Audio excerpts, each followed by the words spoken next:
with Master Ari Aster. I'm Barry Sabas. I have the great honor and privilege to have Ari as my student at the American Film Institute, and it's a great pleasure to welcome you to Korea. We hope you all enjoyed Beau is Afraid. Thank you so much for being here. The filmmaker that Martin Scorsese recently called the most extraordinary new filmmaker in world cinema.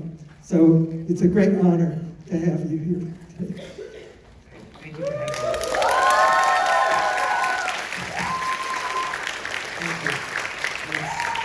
It's very nice. It's very nice to be here, and it's very nice to be talking to Barry Sabbath, who was my teacher at the American Film Institute and who is my friend. So it's very nice. Ari was my teacher while he was there. So.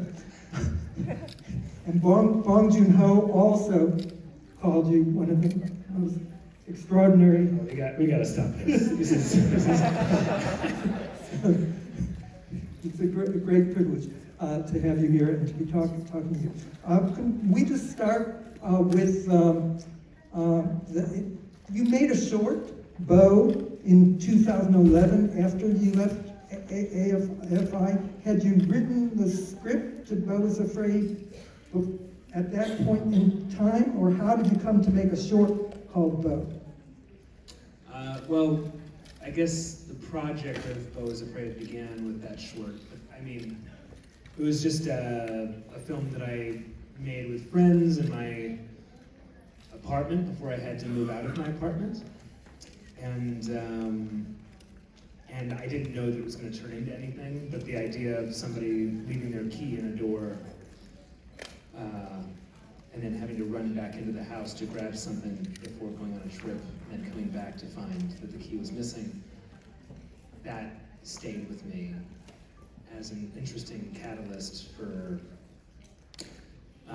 some sort of adventure. And from there I wrote the script and tried to get it made into a film. I hadn't made anything yet, or I hadn't made a feature yet. I couldn't get the money for it because it was too expensive and because it was too weird. So I put it in a drawer, tried to get a couple other movies made, didn't get those made either. Eventually made Hereditary, and then Midsommar, and then after that I realized that, well, I remembered Beau, and that was just a world that I had wanted to return to, and I just wanted to make a comedy.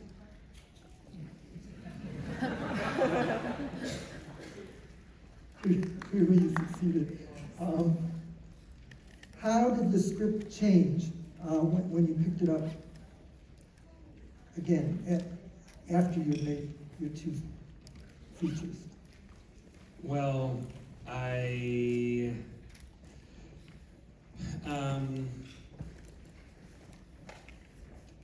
there were things that I still loved about it, and the DNA didn't change.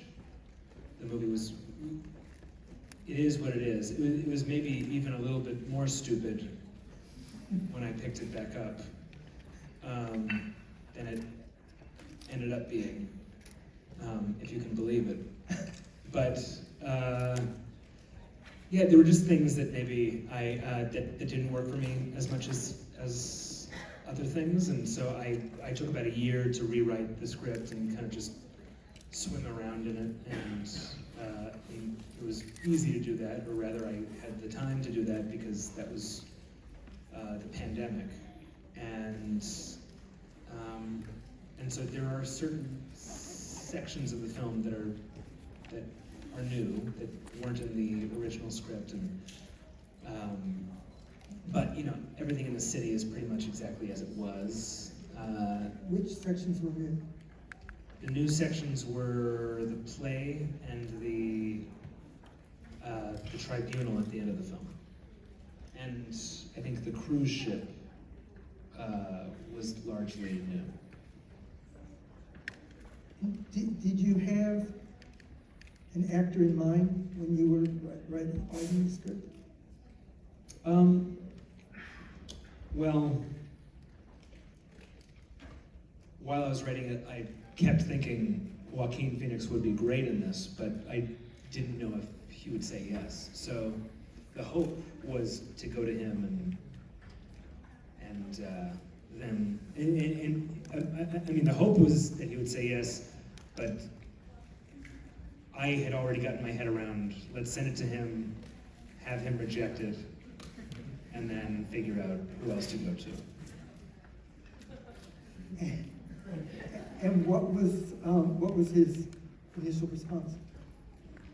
His initial response was something like, I just won the Oscar, why the fuck would I do this?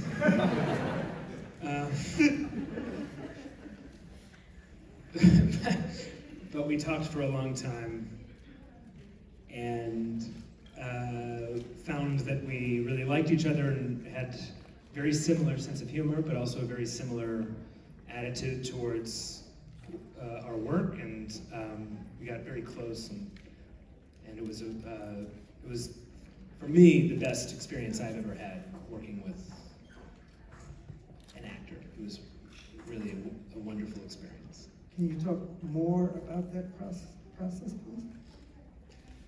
Maybe before you were shooting, the pre-production. Before we were shooting, well, he's somebody who likes to read over the script a lot and talk things through. And so we would sit and read together, and if any questions came up, we would talk through them. And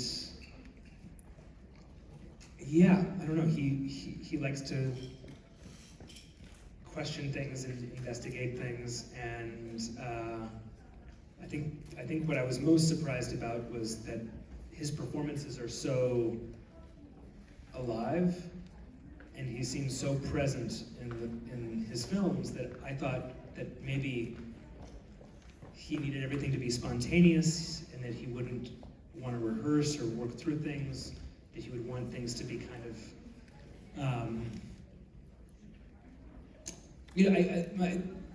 my fear, or really my expectation, was that he'd only be able to do something once, right?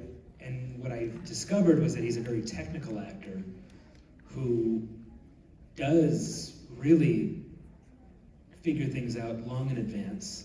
He does like to rehearse, and he is able to do things that look totally spontaneous many times over. Once it starts to lose life, though, for him, he has to stop doing whatever that thing is and find a new way in.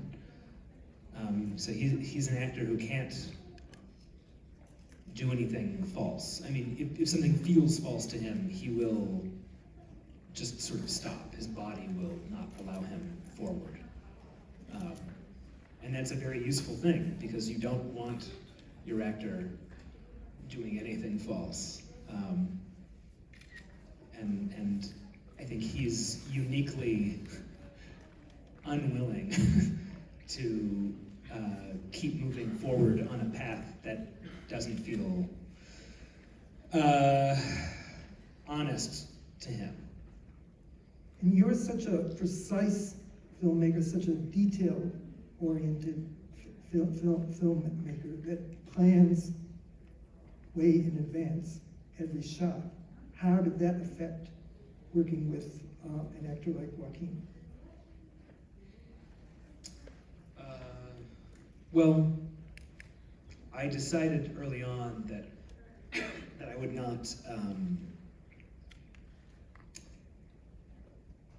I wouldn't impose blocking on him. And the way I had worked on my first two films is that I shot listed the entire film, mapped out not only every shot, but the blocking of the actors, the staging of the actors in every shot. And that was useful in terms of being efficient and making sure that there was no waste. For instance, on those films, we built many of the locations I mean, for instance, Hereditary, that house is on a stage. We built it all from scratch. The exterior of the house existed already, but we built the treehouse from scratch. And that was a pretty low budget film. We made it for about $5 million. And any walls that weren't going to be on camera, you know, there's no point in building those out and spending money and time on something that's not going to be in the movie. And so shot listing in that way can be very useful in that sense, but it does kind of lock you into a certain plan, and I think that can be very hard for actors. Certain actors really like that, and certain actors really hate it. When I knew that I would be working with Joaquin, I knew that I wouldn't be able to prescribe all the blocking before he and I had worked through the scene.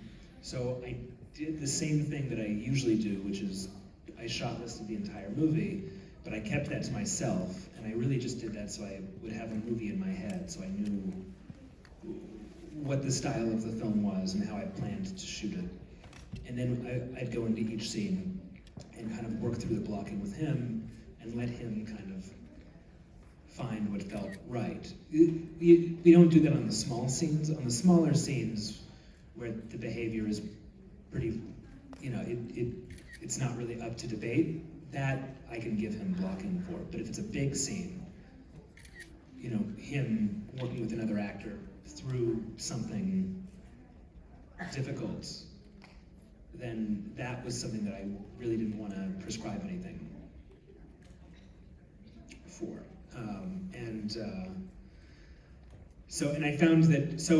I found that if I just kind of let him do his thing, he often just did what I expected him to do.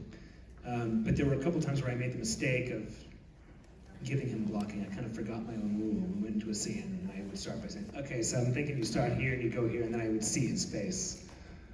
And he was not gonna do that now. Like that's, so he might have done that if I didn't say, let's do this, but because I did, that was out of the question. But I found the experience of working with him to be so much fun, and I found that I was able to pivot very easily and just find new shots that would support the scene as blocked, you know, by him and me together. That it was a very joyous process. And I've read interviews with Patti LuPone, with Nathan Lane, and Patti LuPone said she wants to do every movie with Ari.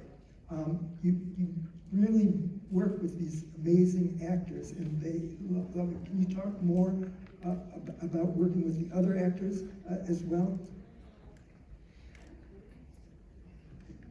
And Amy Ryan, too.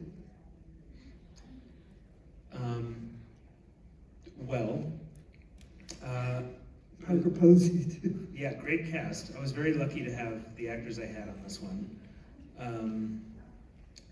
And, you know, the movie is a comedy, and so it gave me the opportunity to work with a lot of comic actors, like Parker Posey, like Nathan Lane, and people in the theater. That was important to me, to go to actors who were able to do kind of larger-than-life things, because the world of Bo, the idea was for the world of Bo to be very artificial, very heightened, very extreme, and then for Bo himself to be very grounded, and very, you know, somebody that you could lock into, and, you know, he is our surrogate through this world.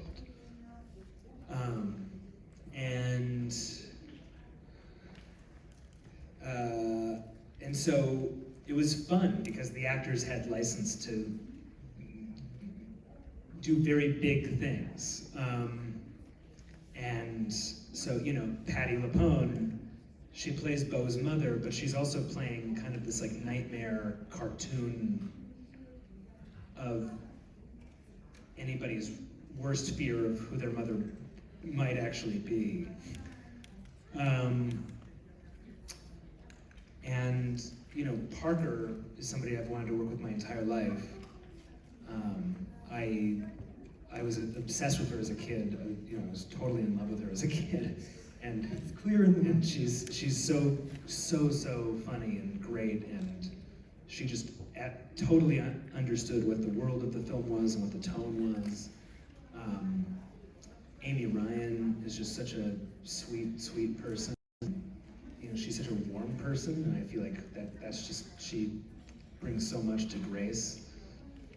And Nathan Lane is very funny, and really just a great sport. And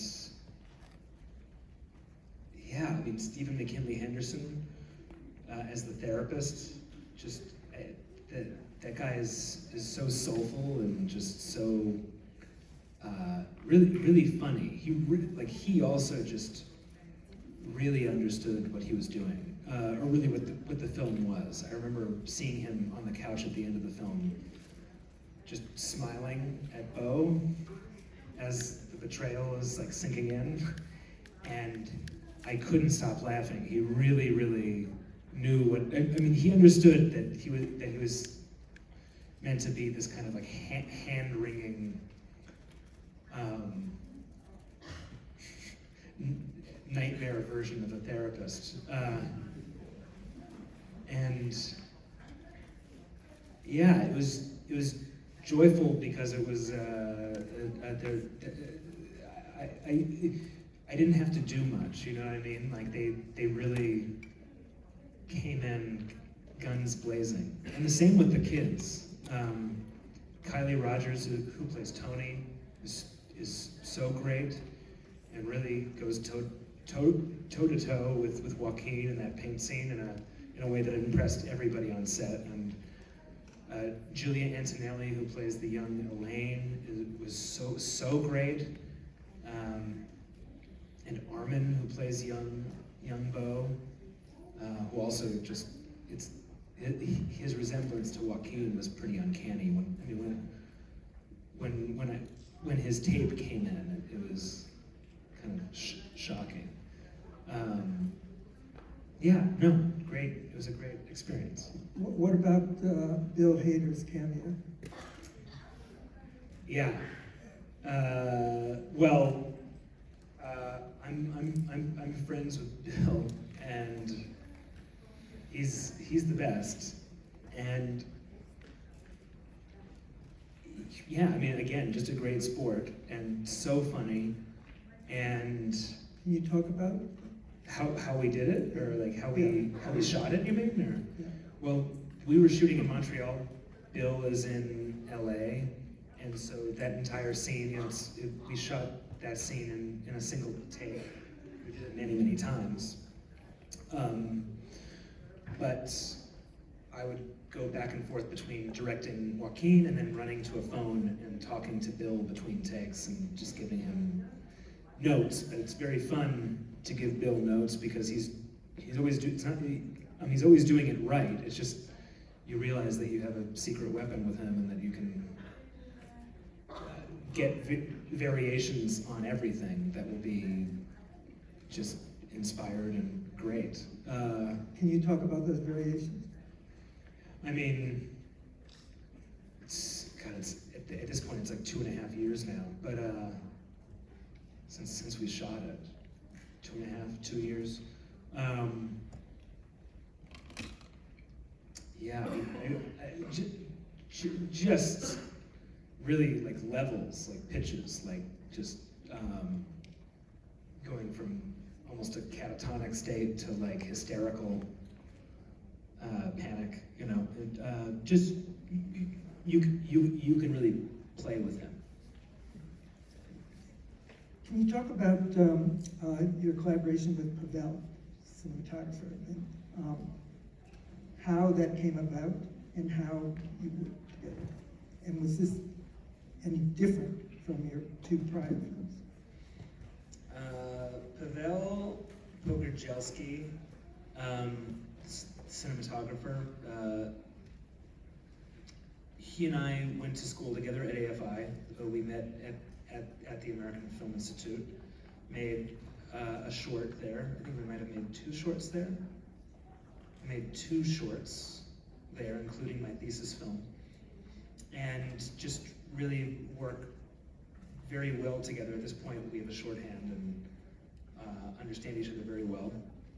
And typically the way we work is that I will shot list the film on my own, just so I have the film in my head and I kind of understand what the style is, and then I'll come to him and walk through that shot list step by step, and then we'll have a dialogue about what that plan is. We'll map it all out. He'll inevitably have ideas, and it's a very, very close collaboration, and it's a friendship. This was not so different. I think we needed to be even more on our toes because of the way that I was working, which was to have a plan, but also to be ready to throw it away.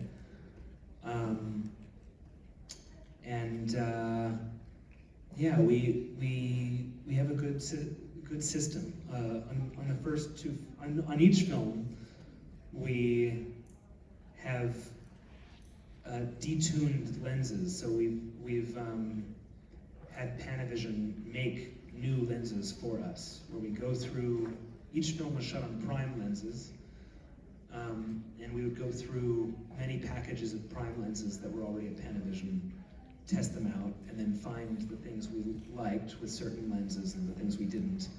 And we would ask Panavision to detune the lenses to give us, for instance, if there's one set of lenses and we really like the lens flares on those lenses, but we don't like how soft they are, but there's another lens where we really like the sharpness or softness, then we could say, we want this lens flare, this level of softness, what this does with the blacks, and we've had them make new lenses for us. So I think if you go to Panavision in, I think it's LA, you could ask for the Hereditary lenses. Yeah. And this was the first time you were working with the production designer, correct? Yeah. And how did you come to choose her? The production designer on Beau is Afraid was Fiona Crombie. She just worked with Bong Joon-ho on Mickey 17. So she went straight to that after Beau. Before that, she had designed The Favorite with Yorgos. And I just really liked her in meeting her. And yeah, she's really great. She's Australian. She comes with just really impeccable taste. And this was, I think, a challenge for her as well, because the world itself was already so mapped out for me. Like I had a long list of names for the businesses in the world, like in his neighborhood. There are like 20 shops, and those were already kind of planned out. Posters for movies, advertisements, band, like band posters, band names, and graffiti ideas, and I think that the humor of the film was maybe a little bit like ribald for her, like a little, think a little. It was in poor taste, but from there, it was just a very long process of finding what the color palette of the film was, what the color palette of each section would be, how they might cohere, to have each section look different, have different colors, but at the same time they're all part of the same palette. And there were a million challenges as far as how to design the film, especially when we got down to the play sequence, which was very, very, very contrived, very complicated. That was my next question. Can you talk more about how complicated it was? Well, for a long time there was a question as to how to treat that sequence. I think when I first wrote it, the idea was that once he enters the play, we would film all of it as though it were any other scene in the film. So, but it didn't take long for us to realize that would not be viable, just because we didn't have enough money or resources, and to find those locations, which is impossible. So then the question was, okay, if we're not shooting it on location, then what are we doing? And then the idea became, okay, he's entering a play, so it should have the aesthetics of a play. So we're going to play with stagecraft. And before there was any animation, the idea was to just use stagecraft, shoot it all on a set, and shoot it on a soundstage, and build everything as though it were, a play put on by people in the woods. And we kept that idea, but there was only so much that we could build. And so from there, realizing that we couldn't build everything, by necessity, we kind of landed on, okay, let's animate on top of what we shoot. So it'll be half live action with actual sets, half animation. And eventually, I hooked up with Cristobal Leon and Joaquin Cosina, who are these two Chilean animators who made a brilliant film called La Casa Lobo that I recommend to everybody here. How did you first come to? I saw it at the Film Forum. I saw it in a theater in New York when it came out. It's really amazing. I think they're like the successors to Jan Spockmeyer and the Quay brothers, but totally original and singular, and they work with stop motion. And so I went to them and said, listen, I'd love to have you collaborate on this. At that point, it was all shot listed, so it wasn't that they were going to be running the show so much as dictating the style of drawing. And so at that point, it had all been mapped out. It had been storyboarded. I laid the sequence out for them, saying this is what we're doing. But from there, it was a very long, convoluted process of not only finding, the style of animation, meaning, is it, what are we doing with, like, what is the color? Is it black and white? Are we doing, is it, if we're painting on top of this, how sleek is that animation? How handmade should it look? What style will harmonize with the rest of the film and the aesthetics of the rest of the film, and what will bump? And that turned out to be a process that was very, very long, where they would send in little animated elements that were beautiful, but then once we placed them into the shots, they just clashed with the style of the rest of the film, so we'd have to go back to square one.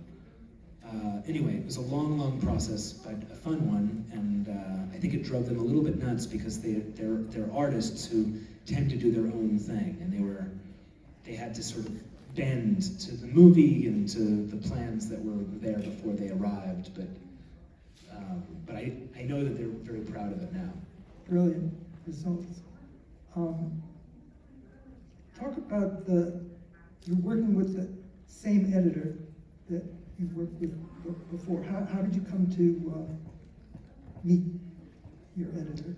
And what challenges were there on Bo that might have been different from Midsommar?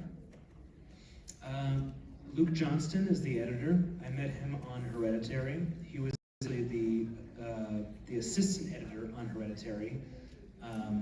The main editor was Jen Lane, who has gone on to become Chris Nolan's editor. And when I met her, she was coming from working on several Noah Baumbach films. She's the greatest, and I loved working with her. The only reason I haven't worked with her again is because she's been busy. But Luke was so amazing on Hereditary and really helped far more than an assistant editor would be called to help. And Jen and I decided to give him a co-editor credit. It was very generous of Jen to do that. And so when Midsommar came around and Jen was busy and was on another movie, I went to Luke and made him my editor, and that was an amazing experience. And he came back on to Bo, and now he's my guy. I'll keep working with Luke for it could be the rest of my life that I work with Luke. I love him. Incredibly smart guy, incredibly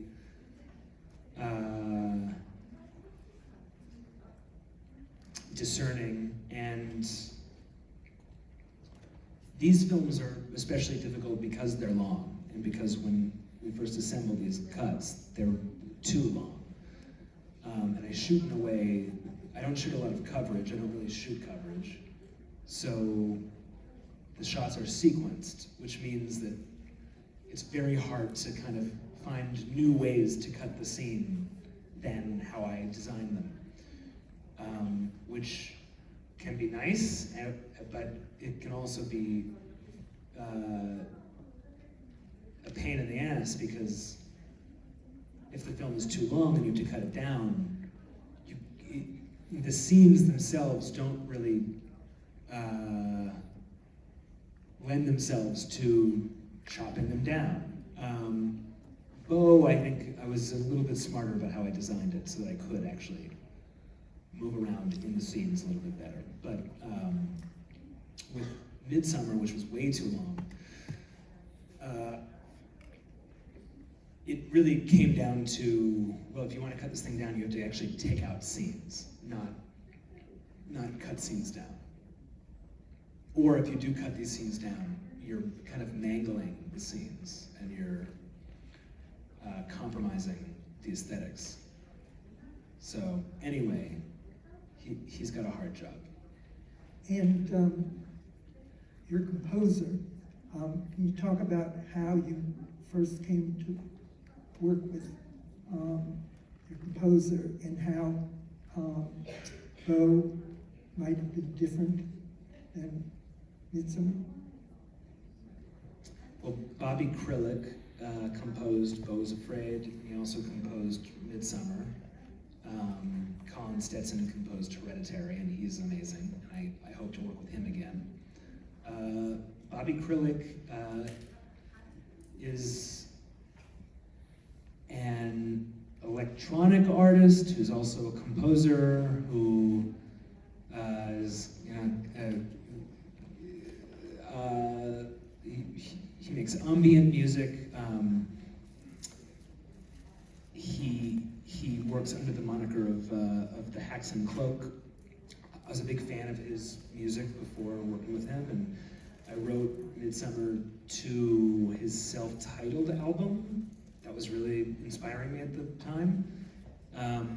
And he's a very, very sweet guy, a very, very smart guy, and we worked so well together on Midsummer that I decided to pull him back on to Bo. By the way, I worked very well with Colin as well, so I feel bad. I feel bad that I haven't worked with him twice, and I will. I'm going back to him as well. But Bobby's great. And what was it more challenging on Bo than before? Bo was more challenging because the film was more challenging. Midsummer, the score came together very, very quickly. I was actually in the room with him for the composing of that score. And we have a great rapport. And Midsummer was scored all together in less than 2 weeks, basically. Just us working very, very closely in a room together. Me talking to him and him making music. And Bo did not go that quickly. Bo was months and months and months. Some time with me there in the room, some time spent with him in LA, me in New York, because he lives in LA. And we also had a music editor this time. I never had a music editor before. And she was very, very helpful. Her name is Catherine Miller, and she's a brilliant musician in her own right. And so it was sort of a triangle on this film. And how was she more helpful? Just taking a lot of ideas and playing with them. So I'd be talking to him about a certain cue, and he'd send in ideas, and then some of those ideas worked, some didn't, and we would send a lot of those tracks to Catherine Miller, and she'd kind of pick them apart and place them in new scenes and in new contexts, just to give new ideas. And so she was kind of like a really brilliant mediator between us on this one. It was great.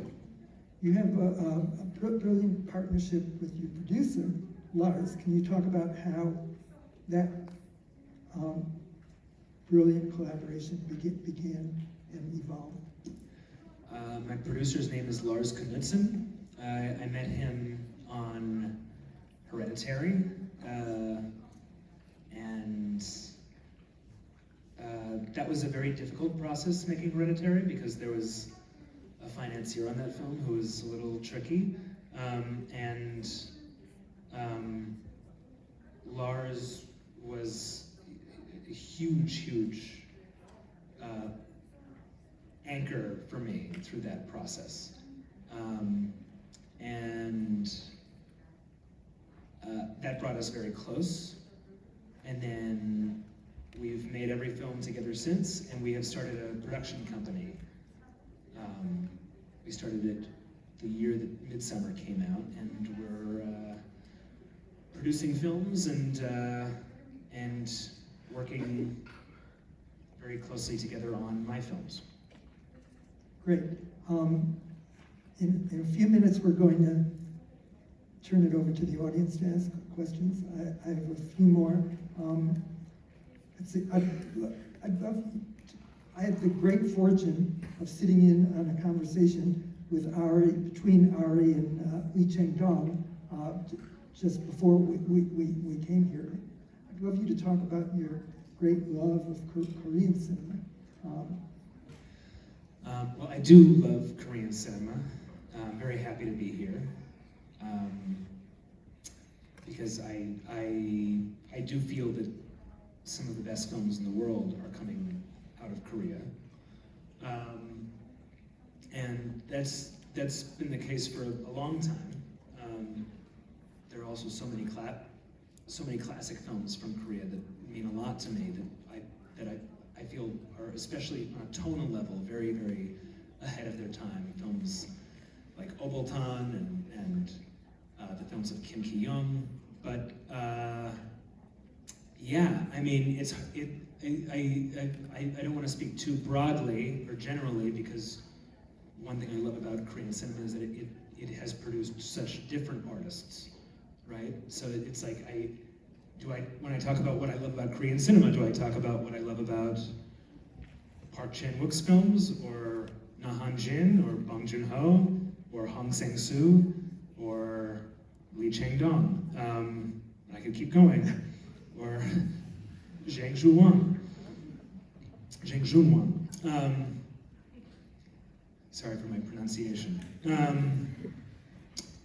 But we did just have lunch with Lee Chang-dong, and I will, so on the topic of him, I will just say, I think he's one of the great filmmakers working right now. And he's a filmmaker who really respects mystery. And he's a real poet of the mundane. But also, I think his films are very structurally brilliant in very sneaky ways. They seem very simple, but in fact they're very labyrinthine, and his films pose questions that then lead to more questions. And I think he's also, in kind of a sneaky way, he's a maker of melodramas. He makes films that are in fact melodramas, but they are subtle enough that kind of gets complicated. But yeah, I think melodrama tends to be a term that is used in a derogatory sense to belittle certain films that maybe are over the top. But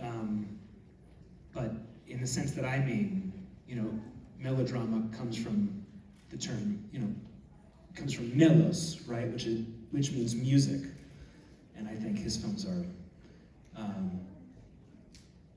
beautiful music. Anyway, but that's another thing I do love about Korean cinema, is its embracing of melodrama and its humor. There's a Korean humor that is pretty indelible, and it doesn't really, it's very specific to this place, which I think has a lot to do with you guys having a painful history. And I think you find humor in the macabre and in darkness, and it's very beautiful. Anyway, I'm a big fan of Korean cinema. And similar to your work. I connect to the work that's coming from Korea. Good.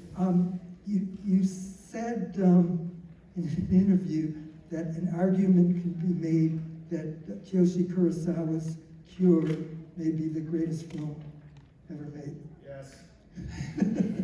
Well, every day I say that some movie is the best film ever made. That's a great one, though. Kiyoshi Kurosawa is great, really great. A great film of his that I don't think gets enough love, and it's not a horror film, is Tokyo Sonata. That's a really special, very strange, very funny, domestic melodrama, dark comedy, kind of impossible to categorize. That's a film that, if people like Pulse and Cure, I recommend they look up Tokyo Sonata. Good. In a couple of minutes, we're going to turn it over. Talk about other film influences on Bo or on your films in general. I'm thinking of Roy Anderson's songs from Second Floor, Albert Brooks's Defending Your Life. Can you talk about them?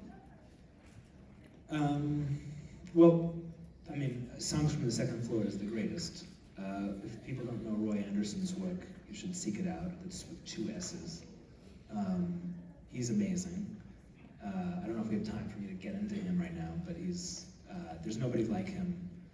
his films take years to make because he builds everything on a soundstage from scratch. And if I had to liken him to anybody, I might point to Jacques Tati, especially Playtime, but there's a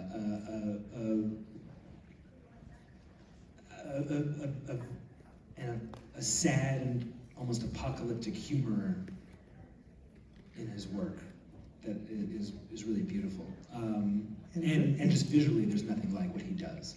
And very similar to you, again. Well, I'm sure he's an influence on me. He is an influence on me, but nobody can really do what Roy Andersson does. Also because he's set up a system of working that is so unique, where he really does. He has a team of artists that, you know, he's made something like 500 commercials, and they all have the Roy Andersson touch, the style, like this visual style that's so unique to him. There are imitators, but there's only one Roy Andersson. And so, you know, a single feature really does take several years to make, and that's just constant work, because one shot takes something like a month to build. And it's a one shot per scene. Set up a camera and you build a world around it. And you know, there's a lot of people see a beautiful frame in a movie and say, oh, it's like a painting. But with Roy Andersson, it really is like a painting. I mean, there's so many people like, yeah.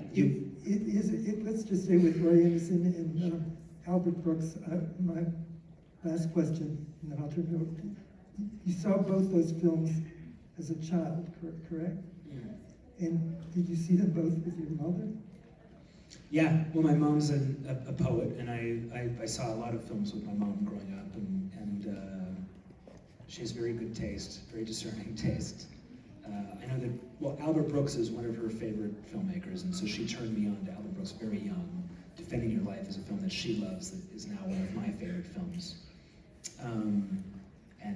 Yeah, I don't know what to say about Albert Brooks except to say that he is just one of the great comic filmmakers, brilliant writer, so funny, really also a brilliant builder of scenes.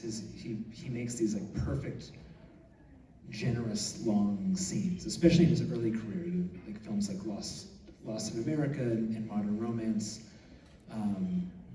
Often his scenes will go for over 10 minutes, and they're very, very full. Almost Kubrickian in their patience. Anyway, he's great. Good. Okay, how is this going to work? Questions from the audience? Oh, okay. We'll put on our, yes, please. Please? Yes. Yes? Yes. 한국말로 하면 되나요? 그 간단한 질문 두 개랑 One second. Yeah, one moment. We just need to put these on so I can understand. Okay, go ahead. 네, 지금 아마 번역이 되고 있겠죠? 우선 한국 와주셔서 정말 감사드리고 사랑하고 언제나 건강하시길 바라겠고요. 제가 이제 간단한 질문 두 개랑 궁금한 거 하나 있는데, 첫 번째는 이 영화를 어머님이 보시고 어떤 반응이었는지, 그다음에 두 번째는 아리 에스터 감독님의 집에 만약에 다락방이 있다면 그 다락방에서는 무슨 일이 이루어졌길래, 그리고 어린 시절에 어떤 공포가 있었길래 유전이나 뭐 미드소마나 지금 보이즈 어프레이드나 이렇게 공포심의 무들이 그런 장면들이 나오는 건지가 궁금했고요. 이제 세 번째 같은 경우에는 이 아빠라는 존재에서 어떻게 보면 되게 우리가 경외한 감정도 느끼고 공포스러운 감정이 가득 느껴지잖아요, 마주할 때. 근데 이 마주 하실 때 이제 관객이 어떤 식의 공포를 느꼈으면 좋겠는지, 그리고 그 크리처 디자인 하실 때 어떤 거를 위주로 생각하셨는지가 저는 좀 궁금했습니다.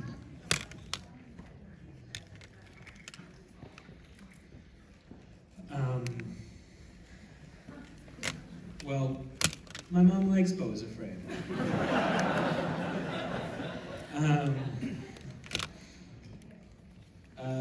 I don't have an attic in my house. just seems like a useful dramatic location to put things. Yeah, I don't know. I don't have a very interesting answer. I clearly keep returning to that. Although I would say that there's an element of parody in Beau is Afraid that there isn't in the first two films. Clearly, what's up in the attic here isn't only meant to generate fear in the audience, but it's stupid as hell. It's so stupid. But that's the idea. And that came from a drawing I made. I sent that drawing to a prosthetics guy in Canada, in Toronto, Steve Newber, and he made us a 15-foot giant dick. Which was, it was worth it just to have a bunch of professional, craftspeople and actors have to stand up in an attic space for 2 days with this stupid ass puppet. Yeah. So anyway, there it is. Okay, over here.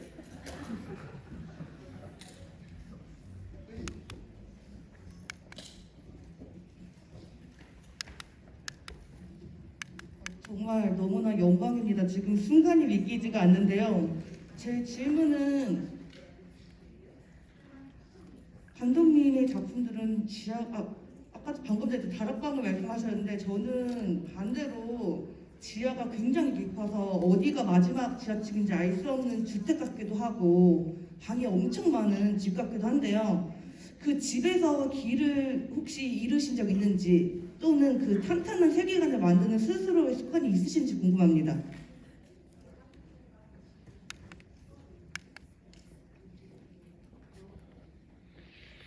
The basement? You mean downstairs?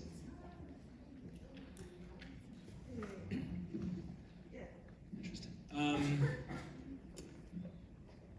Well, first of all, I should just say that the person who just asked that question was holding up a photo of my face the entire conversation and was shaking it in my direction, which is a very depraved, demented thing to do. Truly the whole time. So her arms must be aching. I'm glad you were able to ask a question. It's why I called it. Yeah. So the basement space? Do you mean the workshop where he found all the posters for MW? 저는 이제 감독님의 세계관을 집으로 비유를 했어요.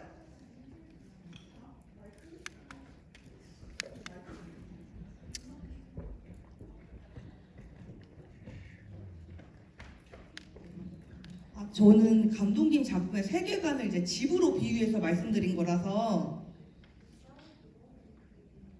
모든 작품들이 굉장히 깊고 방이 많고 그리고 안개도 많은 근데 그런 세계관에서 이제 길을 잃지 않고 계속 스토리를 이제 구성해 나가시는 이런 비결이 있으신지.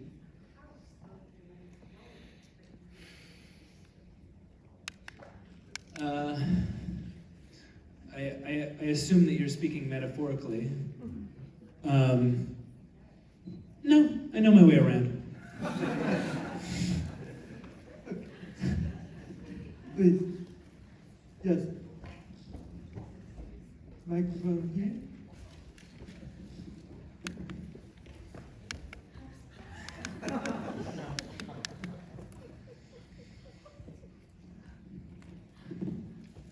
감독님 작품 뮤전 미드소마 정말 좋았고 이번 영화도 정말 좋았습니다.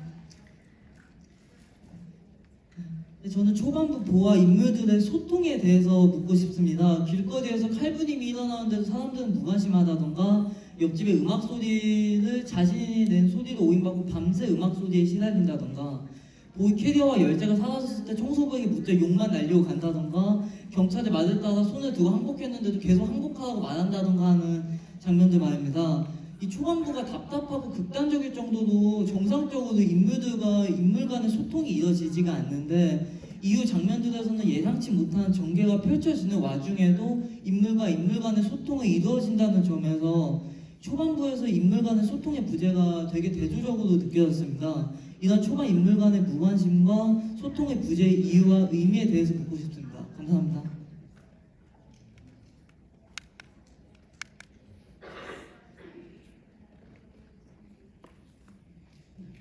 I don't know if he ever is actually able to communicate with other people. Yeah, he's not the most articulate character.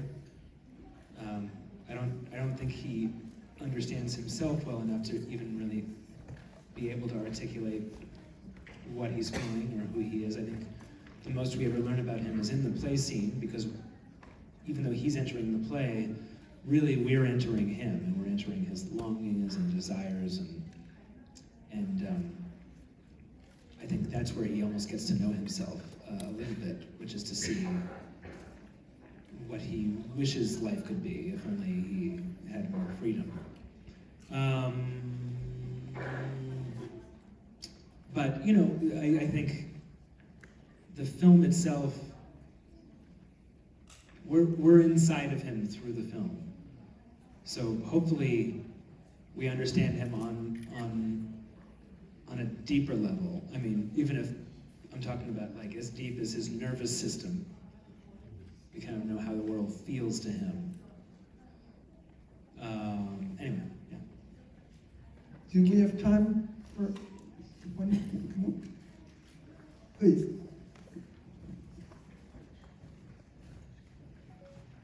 Thank you for choosing me. Thank you. 저는 그 감독님의 그 헬디 트리랑 미서머 정말 인상 깊게 와서 어느 정도였냐면 2주 동안 잠을 잘 못 자고 목욕도 잘 못했거든요. 무서워서 제가 놀이기구보다 더 재미있게 즐겼던 영화들이었는데 궁금한 게 이제 작품이나 배우분들보다 감독님께 궁금한 거 제가 여쭈고 싶은데요. 감독님 작품을 보면은 엄청 기발하고 어떻게 저런 아이디어가 있을까 생각이 드는데 나 천재인가? 약간 이런 마음이 들 때가 있었는지 혹시 옛날부터 영감을 얻으셨다면 원천이 뭐고 몇 살 때부터 그런 걸 느끼셨는지 궁금하고요. 그리고 이제 그런 기발하고 창의적이라는 그런 좋은 말만 있는 평가만 있진 않더라고요. 약간 무례한 말로는 정신이 이상한가? 약간 이런 댓글들도 있는데 감독님이 혹시 그런 반응을 보시고 어떻게 생각하셨는지도 궁금하고요. 네, 그리고 마지막으로 이제 감독님의 앞으로의 행보에 대해서 저희한테 조그맣게 스포 던져주실 수 있다면 어떤 게 있는지도 궁금합니다. 감사합니다.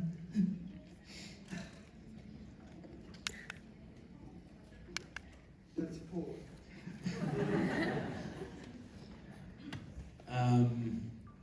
I'm not going to answer that first question. That's not fair. No, I don't think that.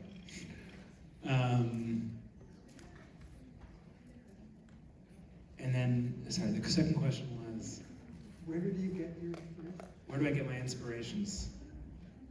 I don't know. On this thing, I was just trying to make myself laugh, and so that could come from me just seeing something in my apartment and then thinking about all the ways that it could go wrong, and then dramatizing that. With this film, I would say a lot of my inspiration just came from me being a nervous wreck and my imagination going to bad places naturally. And then you asked about the mixed opinions.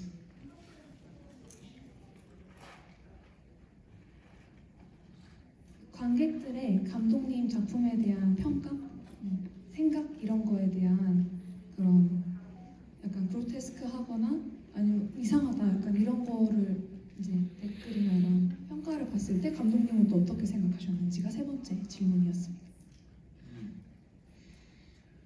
Yeah, well, you know, everybody's a critic. I don't know. I mean, with this one, because this one was very polarizing, more than I expected. And I guess I should have expected it. It's a long film. It's a comedy, and I think that's already a polarizing thing because everybody finds different things funny. You know, some people don't want there to be a dick monster up in that attic. Some people wish I didn't do that. Because it's very stupid. I would say that, yeah, with this film in particular, I feel very protective of it because I love this film. I'm very proud of it, and it does feel very much like me. Like I feel like I'm really in this film. So I would say I expected it to be divisive, and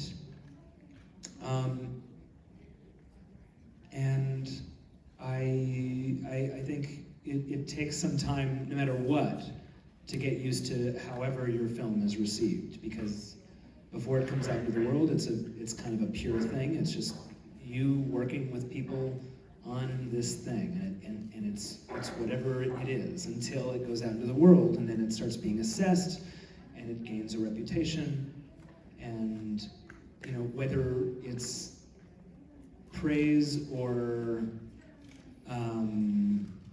criticism, it all kind of confuses your picture of what you've made is.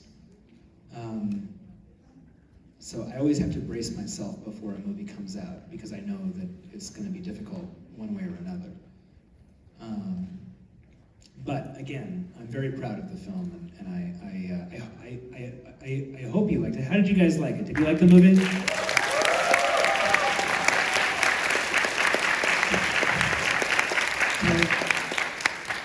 Tell your friends to go see it in the theater, not on fucking Netflix.